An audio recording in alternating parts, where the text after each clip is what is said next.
কেমন আছেন সবাই? আশা করি ভালো আছেন। আপনাদের অসংখ্য ধন্যবাদ যে গতকালকে যে ভিডিওটা ছেড়েছি সেটাকে খুব ভালোভাবে আপনারা দেখেছেন, বিষয়টা বুঝতে পেরেছেন এবং আপনারা অবশ্যই কমেন্ট করেছেন, তার জন্য ধন্যবাদ। আজকে আমি একটা প্রশ্ন দিয়ে আজকের আমাদের বিষয়টা শুরু করতে চাই। আর সেই প্রশ্নটা হচ্ছে যে বিশ্বাস কি যথেষ্ট আপনার মোক্ষ লাভ করার জন্য বা আপনার পরিত্রাণের জন্য? Is faith is sufficient for your salvation? আবার বলছি, আপনার বিশ্বাস কি যথেষ্ট আপনার পরিত্রাণ বা মোক্ষ লাভ করার জন্য?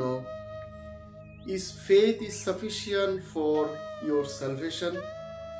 এই প্রশ্নটা একটা অনেক পরিচিত প্রশ্ন এবং অনেক মানুষের মুখে মুখে এই প্রশ্নটা থাকে।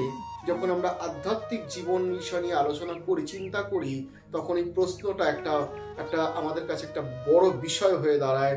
কি এটা সম্ভব শুধুমাত্র বিশ্বাসের মধ্য দিয়েই পরিত্রাণ পাওয়া, নাকি তার জন্য আমাকে আরো অনেক কিছু করতে হবে, নাকি আমাকে তার জন্য অনেক পরিশ্রম করতে হবে, বা তার জন্য আমাকে অনেক কিছু স্যাক্রিফাইস করতে হবে, বলিদান দিতে হবে? আমি এই বিষয়টা থেকে শুরু করতে চাই, আর সেটা হচ্ছে মোক্ষ লাভ কথার অর্থ কি। মোক্ষ লাভ কথার অর্থ হচ্ছে মুক্তি বা উদ্ধার বা পরিত্রাণ, আপনি যেভাবে বিষয়টা নেন না কেন। মুক্তি, উদ্ধার বা পরিত্রাণ, যখন আমাদের আত্মা পরমাত্মার সাথে মিলিত হয় তখন আমাদের মোক্ষ লাভ হয়। প্রশ্ন হচ্ছে তাহলে এই মোক্ষ লাভের উপায় কি?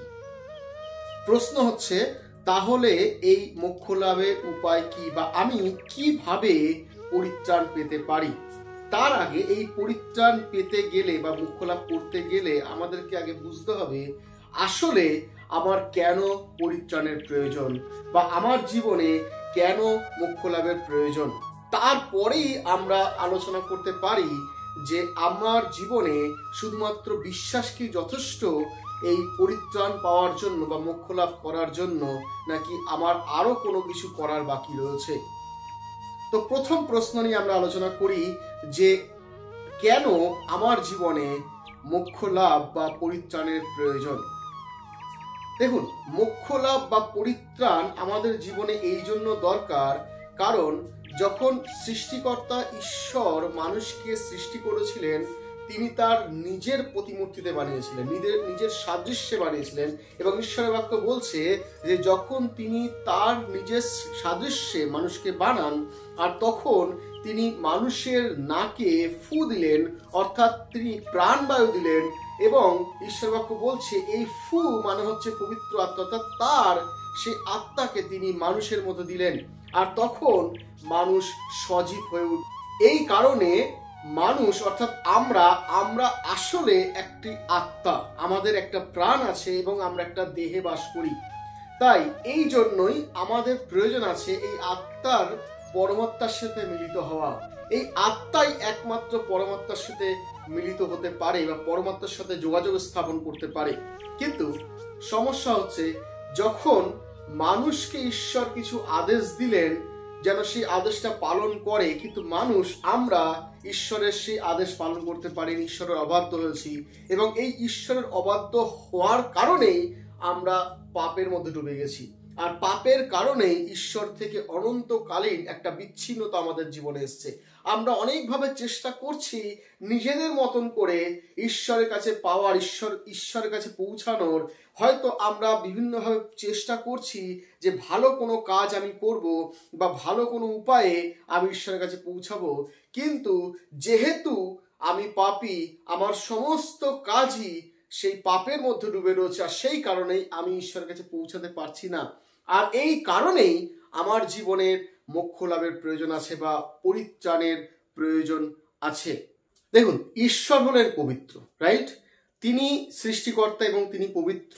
আর যেহেতু আমরা পাপী মানুষ, আর কোনোভাবেই লজিক বলে যে কোনোভাবেই পাপ পবিত্রতার কাছে পৌঁছাতে পারে না, অন্ধকার আলোর কাছে পৌঁছাতে পারে না।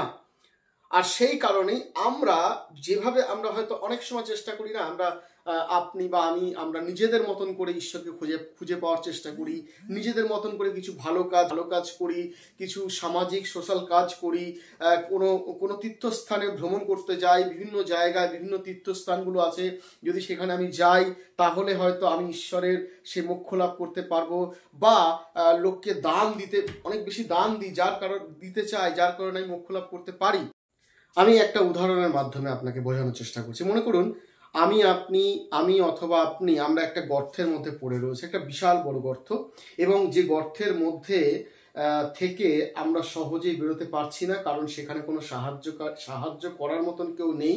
তো যা কিছুই চেষ্টা করছি নিজেদের মতন করে করার, সেই সমস্ত কিছুই কিন্তু গর্তের ভিতরে থেকেই করছি, আর সেটা আমাকে কোনোভাবেই গর্ত থেকে বেরোতে সাহায্য করছে না, কারণ গর্তটা অনেক বেশি গভীর। যতক্ষণ পর্যন্ত ওপর থেকে কেউ আমাকে সাহায্য করার কোনো জিনিস আমার কাছে না ফেলবে বা আমার হাত ধরে না তুলবে, ততক্ষণ পর্যন্ত আমি গর্ত থেকে বেরোতে পারছি না বা পারবো না আমার নিজের ক্ষমতার দ্বারা। একই বিষয় হয়ে যায় যখন আমরা পাপের মধ্যে ডুবে থাকি এবং আমরা চেষ্টা করি যে আমি বিভিন্ন পদ্ধতি ব্যবহার করে নিজের মতন করে আমি ঈশ্বরের কাছে পৌঁছানোর বা মোক্ষ লাভ পাওয়ার চেষ্টা করি, হয়তো কোনো দান করে বা কোনো ভালো কাজ করে বা তীর্থস্থান ভ্রমণ করে। আমি বলছি না যে এগুলো খারাপ বিষয়, এগুলো সব ঠিক আছে, কিন্তু এর দ্বারা ঈশ্বরের কাছে আমি পৌঁছতে পারি না, কারণ আমি একজন পাপী মানুষ আর ঈশ্বর হচ্ছেন পবিত্র।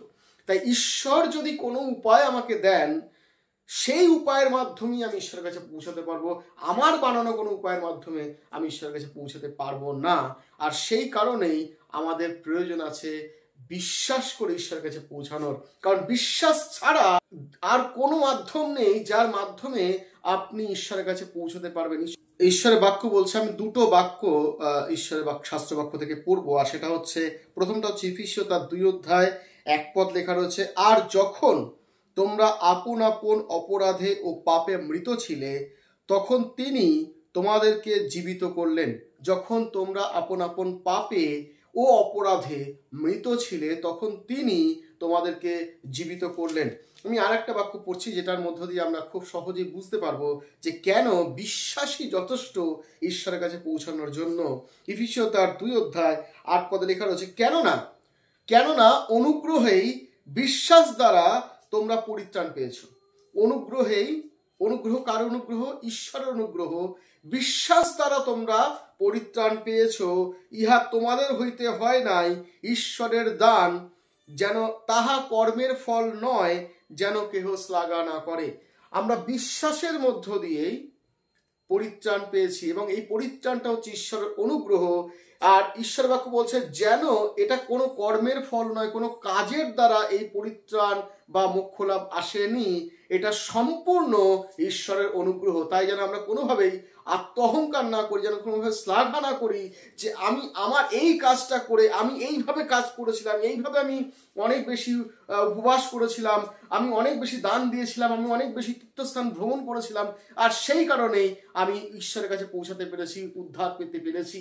কিন্তু এটা মনে রাখতে হবে, ঈশ্বরের সম্পূর্ণ অনুগ্রহ বিশ্বাসের দ্বারাই। তাই বিশ্বাস আমাদেরকে ঈশ্বরের কাছে নিয়ে যায়। যখন আমরা ঈশ্বরকে বিশ্বাস করি, যখন আমরা প্রভু যিশুর সেই রক্তকে বিশ্বাস করি, আর তখন আমরা উদ্ধার পাই, তখন আমরা ঈশ্বরের কাছে পৌঁছাতে পারি। তাই মনে রাখতে হবে, বিশ্বাসই হচ্ছে যথেষ্ট ঈশ্বরের কাছে পৌঁছানোর বা পরিত্রাণ পাওয়ার জন্য।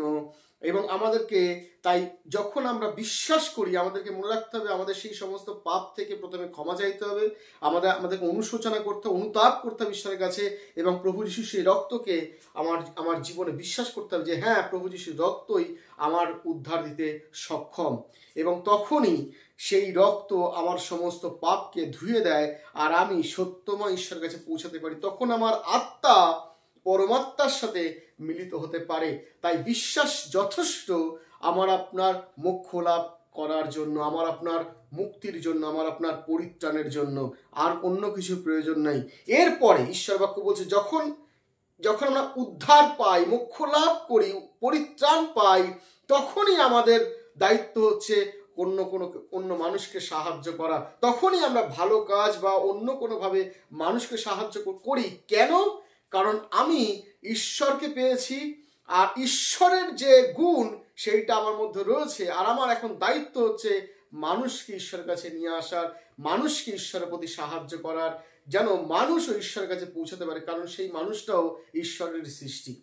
আর তখনই আমরা যে সমস্ত কাজগুলো করি ভালো কাজ, সেগুলো ঈশ্বর কেন্দ্রিক আমরা কি কাজগুলো করে থাকি। তাই মনে রাখতে হবে, বিশ্বাস যথেষ্ট আপনার পরিত্রাণের জন্য, বিশ্বাস যথেষ্ট আপনার মোক্ষ লাভ করার জন্য, বিশ্বাস যথেষ্ট আপনার আত্মা পরমাত্মার সাথে উদ্ধার পাওয়ার জন্য। আর অন্য কোনো কিছু প্রয়োজন নেই, শুধুমাত্র যীশু খ্রিস্টতে বিশ্বাসের দ্বারা। ঈশ্বর তার আপন বাক্যের মধ্য দিয়ে আশীর্বাদ করুন। এবং আজকের এই বিষয়টা আপনার কেমন লেগেছে, আপনার বিষয়টা কি মনে হয়েছে, যেটা ঠিক কি ভুল, অবশ্যই কমেন্টস করে জানান। আর যদি মনে হয় যে হ্যাঁ, বিশ্বাস যথেষ্ট আমার পরিত্রাণের জন্য, তাহলে এই মেসেজটা আপনি আপনার পরিচিতদেরকেও শেয়ার করতে পারেন। ধন্যবাদ, সবাই ভালো থাকুন।